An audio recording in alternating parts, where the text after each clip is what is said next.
মুসলিমদের শুধু নাম ভাঙিয়ে ভাঙিয়ে খেয়েছে, এর মতো ভ্রষ্টাচার আর কেউ নেই।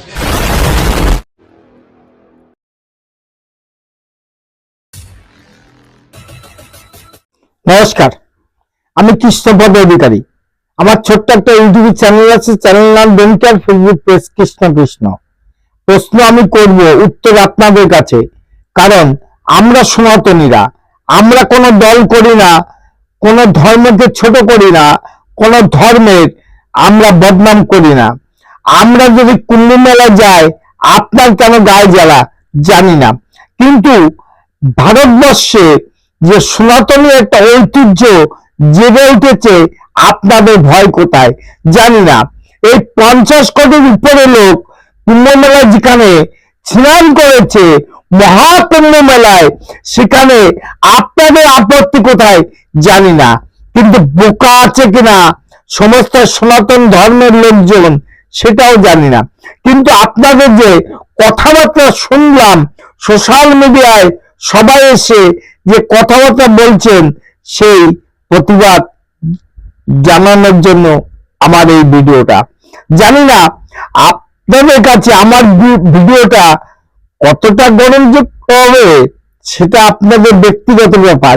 কিন্তু সোশ্যাল মিডিয়ায় এসে আপনারা যে কথাবার্তা গুলো বলছেন, সে নিন্দা জানানোর জন্য আমার এই ভিডিও। আমি কুম্ভ মেলায় স্নানে গেছিলাম এবং স্নান করেছিলাম।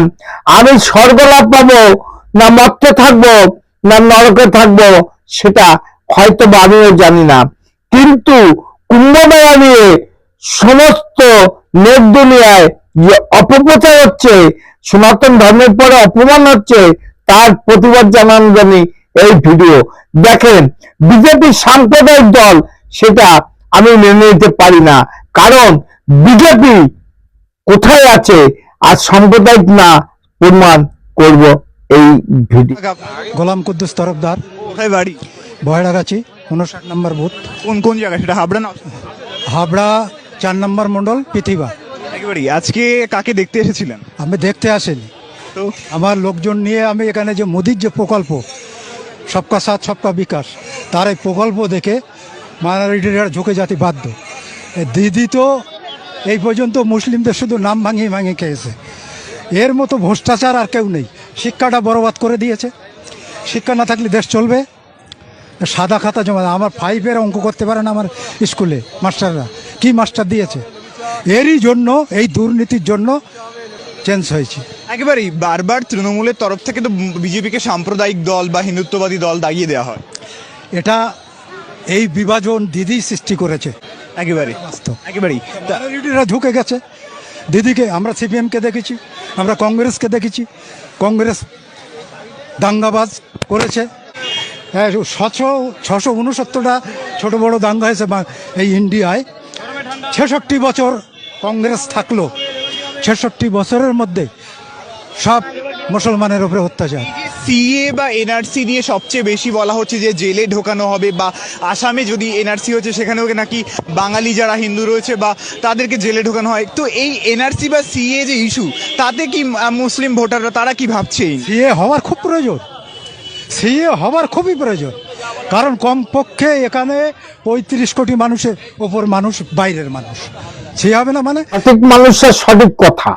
কারণ কুম্ভ মেলা নিয়ে আপনারা যা বলছিলেন আর সিএ নিয়ে যা বলেছেন, সেটা পরিষ্কার হয়ে গেল আমার এই ভিডিওর মধ্যে। কারণ সঠিক মুসলমান যারা, যারা মুসলিম ধর্মকে ভালোবাসে, মুসলিম ধর্মকে শ্রদ্ধা করে, তেমন একজন এই কাকাকে আমি পেয়েছিলাম।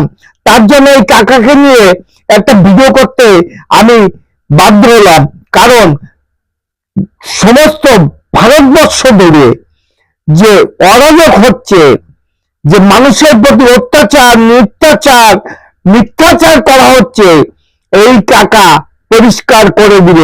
কারণ আমরাও জানি যে আমরা সবাই একতা, এবং একতা থেকে বাঁচতে চাই, কিন্তু বাধা কেন দিচ্ছেন? প্রশ্ন রেখে গেলাম বাংলার জনগণের কাছে, আমরা সনাতনী হয়ে। কারণ এই বাংলায় কি আমাদের কোনো অস্তিত্ব নেই? নমস্কার। ভিডিওটা যদি ভালো লাগে লাইক, শেয়ার, কমেন্ট করবেন।